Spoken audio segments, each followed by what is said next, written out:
I would like you to meet Roy. And thank you. I'm going to impress you with my Dutch. Oh my God. But do it. Don't laugh. I won't. This is for you, this microphone. Roy is beleidsmedewerker in project coördinator diversiteit en inclusie bij Museum van de Geest. Als gepassioneerde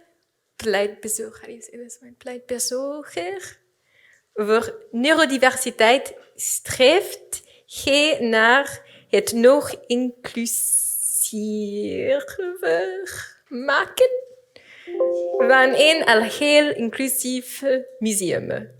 Je houdt van huisplanten en probeert elke hond te tegenkomt. Oh my God.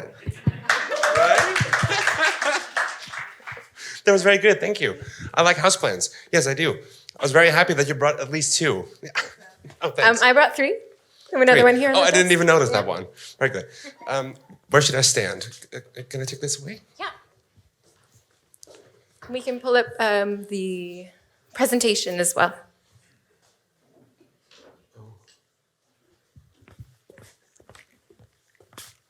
Do I need to do anything? Oh. No, you're doing a great job. All taken care of, thank you.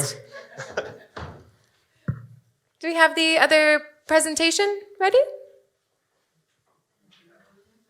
So dogs. Oh my God, dogs. You like dogs. I love dogs. Yeah, that's great. I don't have any. Oh. I just have cats. I don't like cats. I'm very allergic to cats. Okay, well, that's fine. Yeah. We'll make it. Yeah. Good talk. Yeah, great. Should I just start already? Then if you just feel wait like for the... it, you can. Yeah, the we'll first 2 bring it slides up. are not very descript. Great. First of all, I'm going to explain a little bit about the museum that I work for. And then I'm going to talk a little bit more about myself and the things that I do in work. So, I work at Museum of the Mind in Haarlem, in Nederland. And at that museum, we are fascinated with the artwork that is in between your ears, your brain, your mind, your spirit. And we try to make mental health a thing that you can talk about freely with anything and anyone you want. So, still no presentation. No, that's fine. It's fine. Oh my God, there it is. That's the museum I work for. As you can see, it's really closed off. There's a giant wall that's closing off the yard and the garden that has a really logical explanation. Haarlem was a state, a sort of city-state kind of thing, where there were moats and guns and cannons and everything to keep people out of the city. Also people with mental and physical disabilities. That started with the plague. And then they very kindly put out orphans, the elderly, anyone who did not fit into normal society. So everything about this building was made to keep people out. And we made it so that we can keep people in and invite people in. Not keep them in, they can go home, of course, at the end of the day. But you know what I mean. I hope. In 2016, we opened another location in the Hermitage Museum in Amsterdam.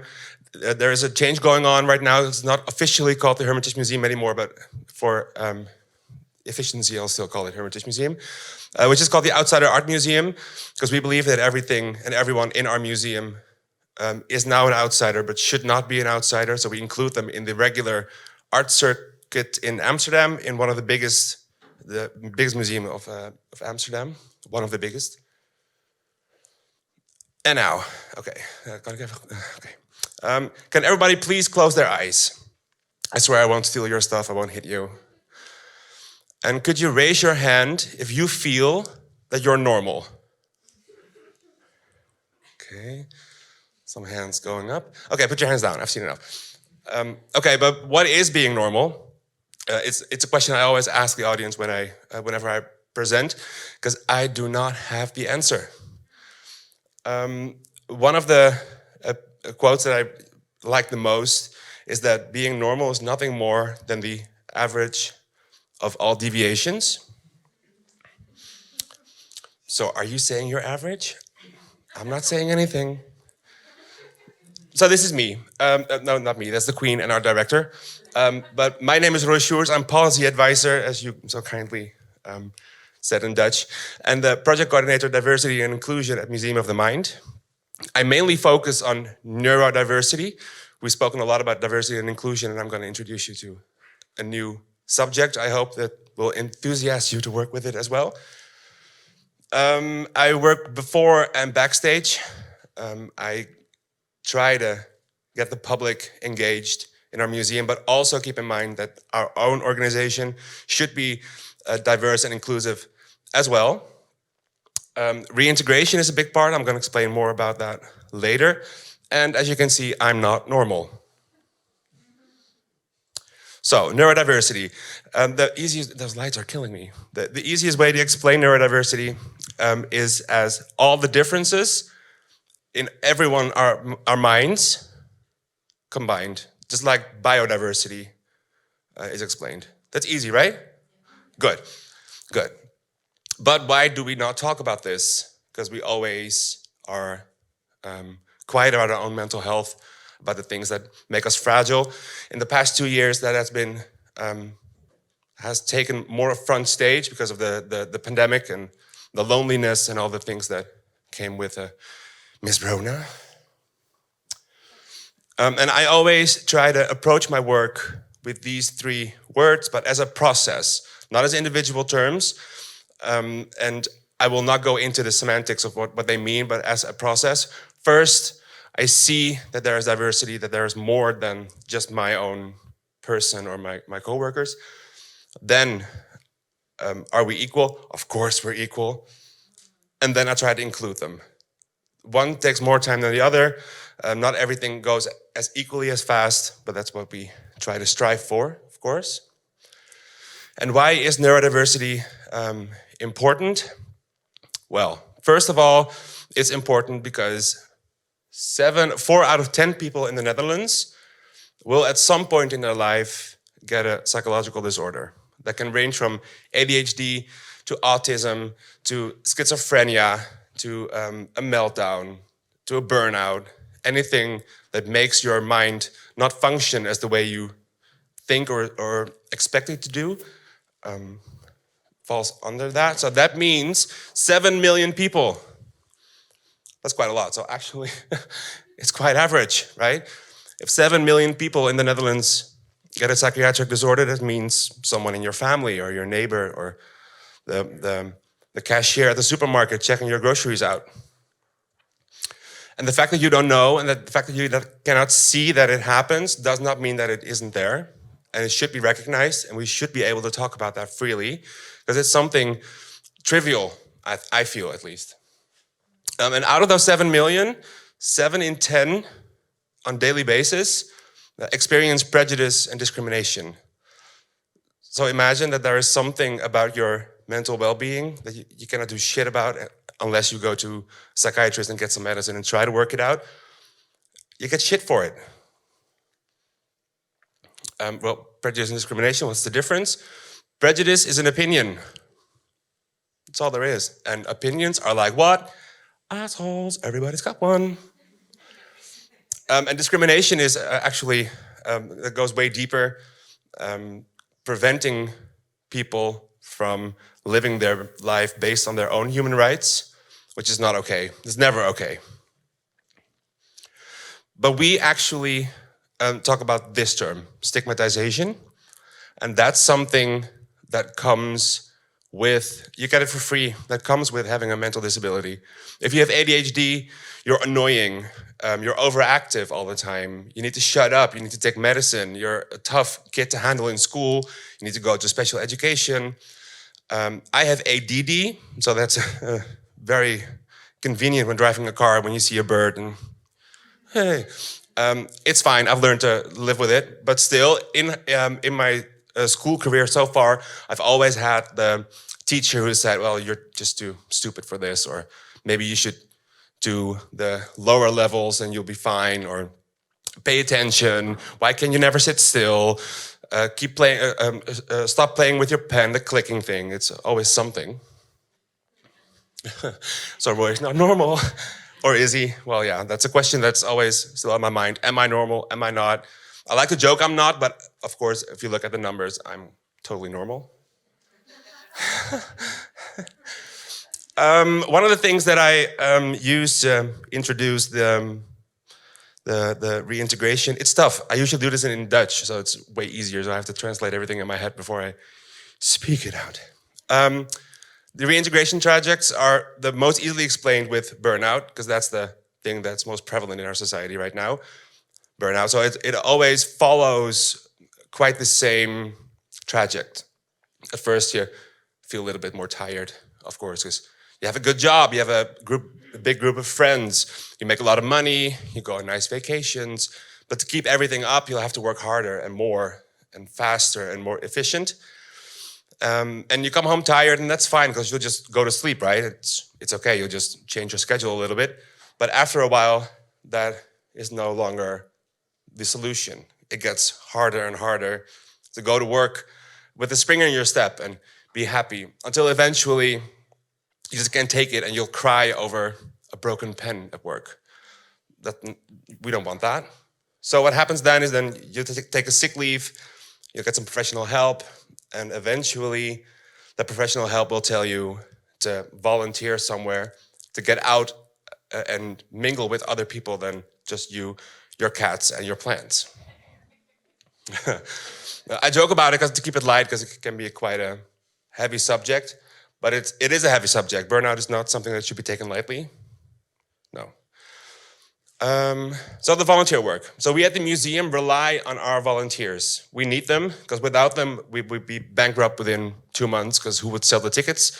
I don't think the museum director and I would be happy to sit behind the counter with the email piling up. So they do it for us. Actually, the entire front office at our museum is run by volunteers. But we noticed that we needed to do more with the volunteers than just open the door for them, put them behind the register, kick them out, and close the door again. So we tried to deepen out the betrokkenheid. How do you call that? You got translators, it's fine. I think so. And the betrokkenheid goes both ways, for us and for them. So we try to do more for them. So we actually have a volunteer coordinator who is specialized in people who are a little fragile, and she actually coaches them to get back to work. Because as you can imagine, when you start working at a volunteer basis, you can maybe only do 2 hours a week, and that for 6 weeks, and then build it out into 2 times 2 hours a week, and then slowly build up. That can be tough. The first time you'll come home and you're dead exhausted. It's over. You just go to bed and wake up the next day and be like, oh, what happened to me? So the reintegration are a vital part of our company, because we believe that the people that we are the museum for and about, we actually invite them to work along with us, because we feel it's important that not only they are being spoken about, but also being visible in the museum. So when you get into our museum, you have no clue if the person that sold you your ticket or gave you your apple pie, what actually is behind those ears and eyes, because you can't see it, because that's the entire point of neurodiversity, right? But we cannot do it alone. In the presentation before, you heard a lot about partners.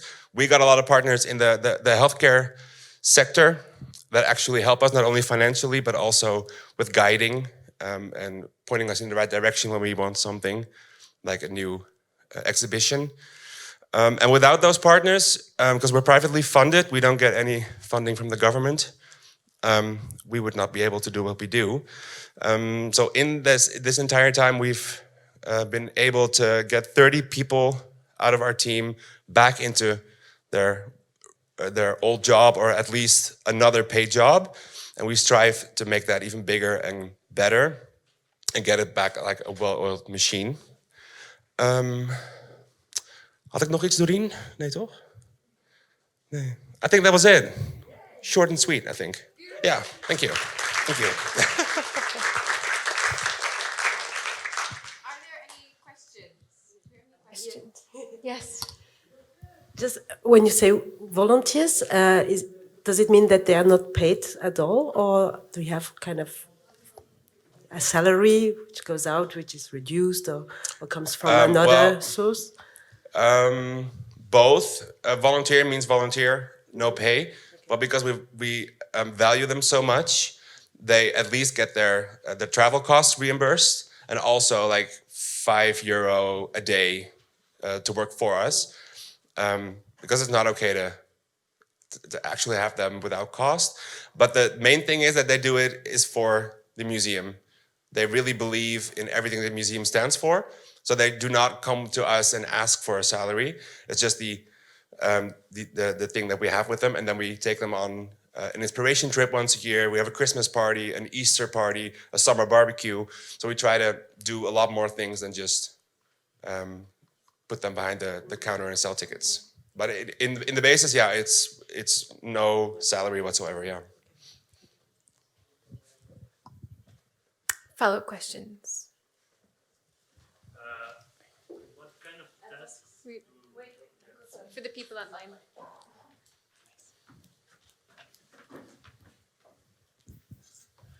Hi, thank you for your presentation. What kind of tasks do you give them? Are they all fulfilling tasks, or do you also give like the more boring stuff that they are running away from? How do you keep it this balance? Are there some things you will not give to a volunteer, or yeah, the content of what they're doing? Yeah, I get what you mean. We actually give them anything, because even I have tasks that I don't like to do. Sadly, I come in on Monday and have to open my email, and no, not everything is as fulfilling as you'd wish. So also for volunteers, there are things about their work that they don't particularly like, or they wouldn't necessarily ask to do. But we try to make everything fit the specific volunteer. So if somebody has a really big talent in the hospitality services, we won't put them in the back office answering phones. We put them, of course, at the front desk to welcome everybody and make everybody feel seen and heard. And if someone has a knack for administration, we don't make them bake apple pie, but we, of course, put them behind a desk and administrate for us, with us, actually. So we always try to balance the talent of the individual volunteer with the tasks that need done, because we have a really small team, considering the amount of public that we serve. So we do need a lot of help. So yeah, sometimes things just need to get done, and then we'll work together to get it done. But what's also always important to know is that we also have people with actual mental disabilities that won't be able to make the regular workforce because the disabilities won't allow it. So they come in, and for them it's important on another level, because they usually get put away to make vases or something, or make an ashtray somewhere creative, which we don't think is the best place for them, because everybody has a role to play in our society, hence the biodiversity, neurodiversity link. And we feel that their talents are also important in our society, and they need to be seen and heard as well.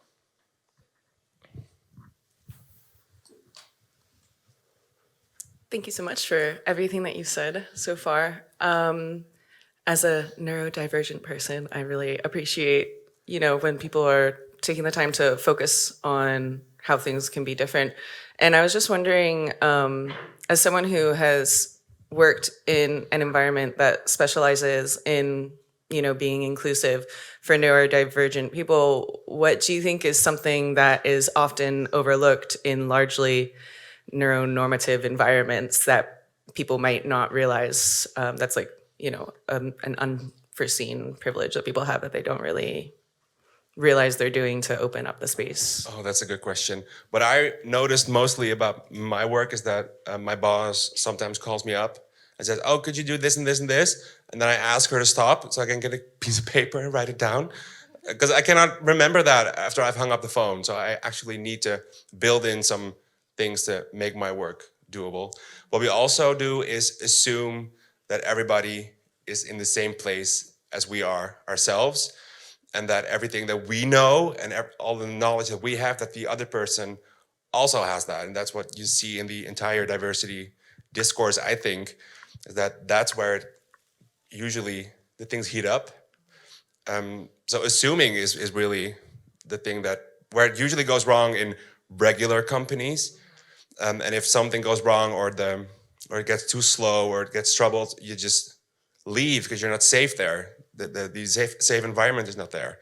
And also not being able to ask questions or not feeling safe to share that you're being vulnerable or something. Because usually when a woman, at least what I've noticed, when a woman is vulnerable, oh, are you on your period? Is it that time of month, really? Or if you're heated or something, it's horrible. So that's where it starts. And I think that we as a team managed to get most of that out, not all, because we still have prejudice. That's totally normal, by the way, to have prejudice. Just not act on it. That's the crux, I think. So yeah, assuming that everyone is the same and works the same as you, that's the thing where I think usually it goes wrong. Does that answer your question? Thank you. One last question and then, okay, 2 last questions. Thank you for your presentation. You told that people in front office volunteering in your museum are accompanied by a coach. Can you tell more about that program, that coaching program, the recruitment of these volunteers? Are they identified by the old institution that cooperates with you, or can people reach you and just say, I want to volunteer in your museum?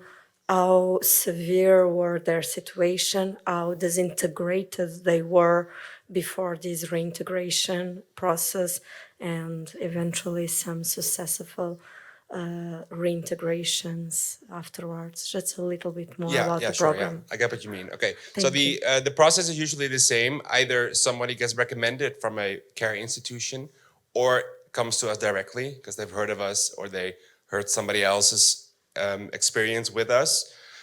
So those are the 2 entrances into the museum. And then the volunteer coordinator will sit down with you and ask, okay, you want to volunteer? What would you like to do? What is your, how do you imagine working in a museum is like? So you get some verwachtingsmanagement, expectation management, that they don't think that they're going to work with like Greek historical objects, because we don't have that. We're the Museum of the Mind. And after that, we always ask, is there something that we need to know about you? So we actually give the room and the space to share anything they'd like. They're not obliged to share anything, but it's just more easy for us if we ask the question and let them answer it, instead of going behind their backs with our caregivers or something like, what's wrong? Because then you do the bypass thing, and that's not okay. And then there's weekly evaluation conversations with the volunteer coordination at the beginning, at least, and then it becomes bi-weekly and once a month, and then every 2 months until they're fully reintegrated, because you don't need that much conversation if you're at the tail of your traject. And the state people usually come in is pretty stable, because we're not caregivers. We cannot put you through to an entire team of specialists that we have on call. We can put you through to telephone numbers or people that we know, but we're not the first emergency response team. That's not us. So we cannot, when somebody's in a straitjacket, like you see in One Flew Over the Cuckoo's Nest, that's not us, no. Straitjackets, no. Not a good idea anyway, but no, that's not what we do. We usually have the people who are already feeling that they're ready to get back into the workforce themselves. Yeah. Does that answer your question? Yes. Perfect. Okay, I see one last question, and then we're going to have a break. Bonjour, je suis anormale. Oh. Je ne sais pas parler anglais. Dyslexie. And I don't speak French, so we have a problem. Je suis anormale. Oh my God, yes. Okay. I don't speak English before I am anormal. Okay? Then, No. Then, ma question est... Oh, Mary, just Mais translate. je peux déjà l'expliquer. Donc, quel est l'intérêt? Donc, le travail que monsieur explique est vraiment très chouette. Donc, c'est pas par rapport à sa manière de travailler qu'est la question, mais quel est l'intérêt des bénévoles ou des personnes en recherche de réintégration d'aller travailler dans le musée de l'esprit et pas cet accueil, cet encadrement pourrait se faire dans une bibliothèque, pourrait se faire dans un centre culturel. Quel est le lien, l'intérêt, la valeur ajoutée pour ces bénévoles de travailler dans ce musée-là, avec les relations des objets ou la vie d'un musée? So the question is, what is the particular interest for these volunteers to come and work in your museum? What makes it different than going to work in a library or another cultural space? Why are they coming into your museum and working there? What's the added value for them? Yeah, that's a good question. Sometimes I don't know, because then I hear them complain about the work all the time. You know, like no, just kidding. No, Haarlem is a rather small city. It's rather affluent, so people really feel the need to help in society. And there is actually a waiting list at the local theater to sign up as a volunteer. We don't have that waiting list, so that makes it easier. And also, all of our volunteers have a special warm feeling towards the mission that we strive towards, and the theme that we as a museum, like the mind, the psychology, psychiatry, that they actually want to support. So it's an intrinsic motivation to work with us because their interests align, or they're just interested in to see what the museum across the street is doing.